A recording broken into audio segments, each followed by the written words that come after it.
To invite the Canadian delegation, Canadian parliamentarians and dignitaries who accompany Mr. John Baird. It's great to be here.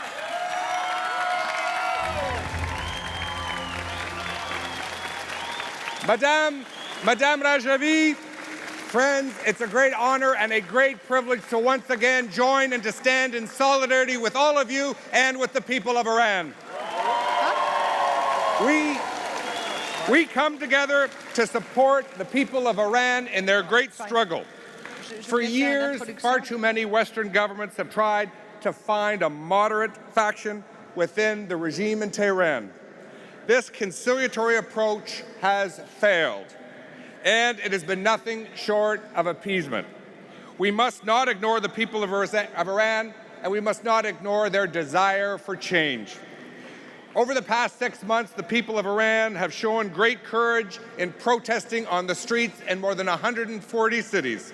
They are desperately fighting for regime change. And friends, it is time to stand with the people of Iran and to give them our full support. Today we join Madame Rajavi, a woman of great courage and of great determination. And we gather in Paris to stand with the people of Iran, to support them in their quest for freedom, for equality, and for democracy, to call on the regime and the mullahs in Tehran to stop plundering the wealth of the Iranian people. Friends, today we join with the people of Iran to deliver a simple message to the mullahs. It's time to end the repression. It's time to end the corruption. It's time for change. It's time for the mullahs to go.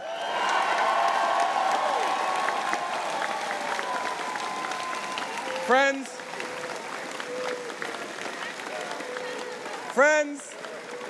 it is my great honor and privilege to introduce a leader with great courage who has always stood up against the regime in Tehran, even when it wasn't popular to do so, to support the Iranian people. Ladies and gentlemen, join me in giving a very warm welcome to the 22nd Prime Minister of Canada, Stephen Harper.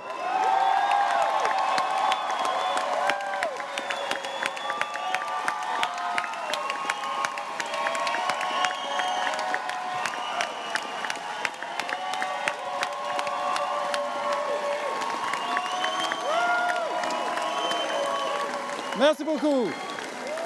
Thank you very much. Merci pour cet accueil chaleureux.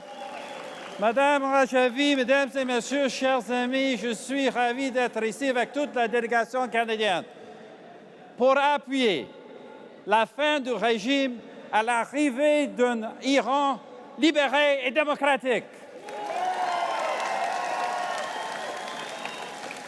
Friends, we are here today, I am here today, not to tell Iranians who their future government should be. We are here to tell them that the future government of Iran must be the choice of a free people of Iran.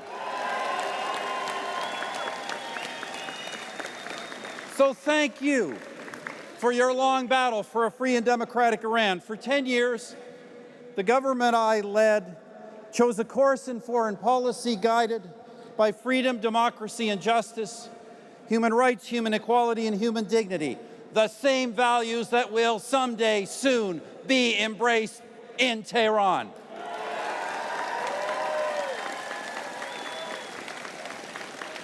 But that is not Iran today. Iran is ruled by a regime of cruel and tyrannical mullahs that represent the opposite of the best of human values. It is a regime that stands for everything that is wrong, not just in the region, but in the world. It has sullied a great culture. It has sullied a great religion. That is why our government took a strong stand against the regime. We sponsored annual resolutions at the United Nations against Iran's human rights abuses.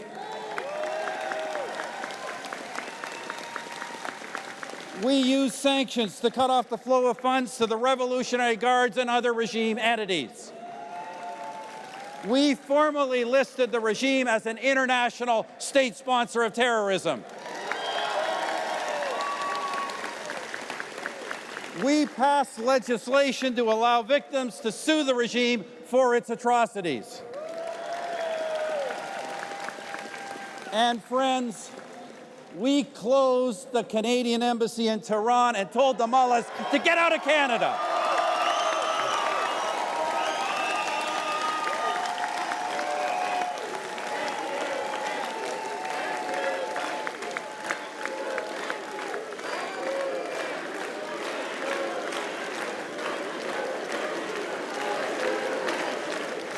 Friends, the rulers of Iran have shown us time and time again that their words cannot be trusted. That is why the free world must judge the regime by its actions, and those are actions that seek neither justice nor peace. The mullahs' prisons continue to overflow, with people jailed not for their crimes but for their consciences.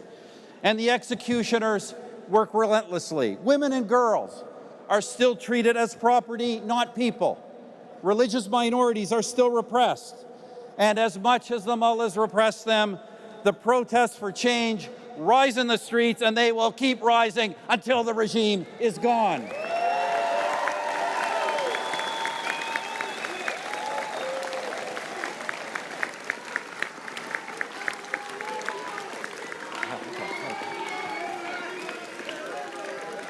Of course, the regime continues its spread of extremism throughout the Middle East.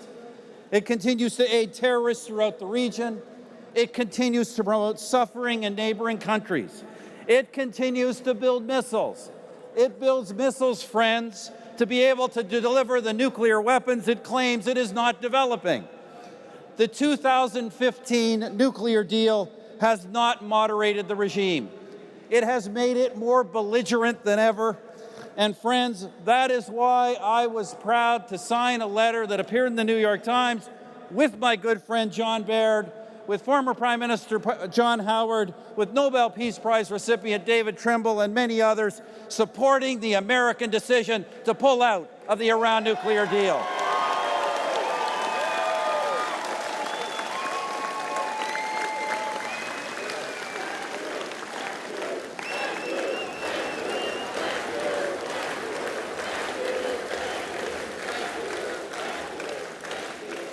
Friends, we know what happened. We know that the cash flowing into Iran since the sanctions were lifted has meant not prosperity for the people, but profit for the regime. We know that research supporting the development of a nuclear arsenal continues. We know that the regime has no desire to live in peace and harmony with the international community. Some in the West may pretend otherwise, but we face these facts because we choose not the easy way, but the right way. We stick by our principles: freedom, democracy, justice, human rights, human equality, human dignity for the people of Iran.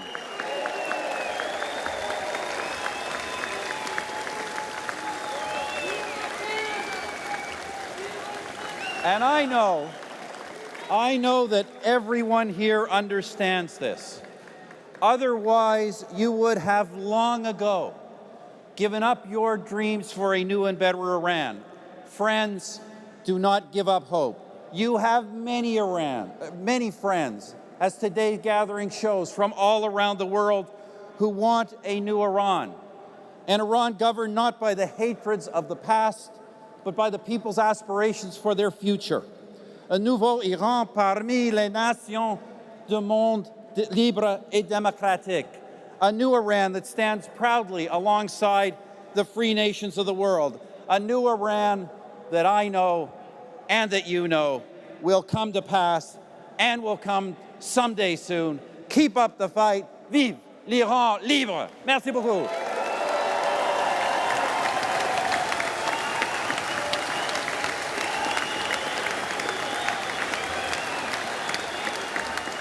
Huge thank yous here that they can hear on the stage. Thank you very much indeed to the Canadian delegation. Merci beaucoup, vous avez entendu les applaudissements à la délégation canadienne.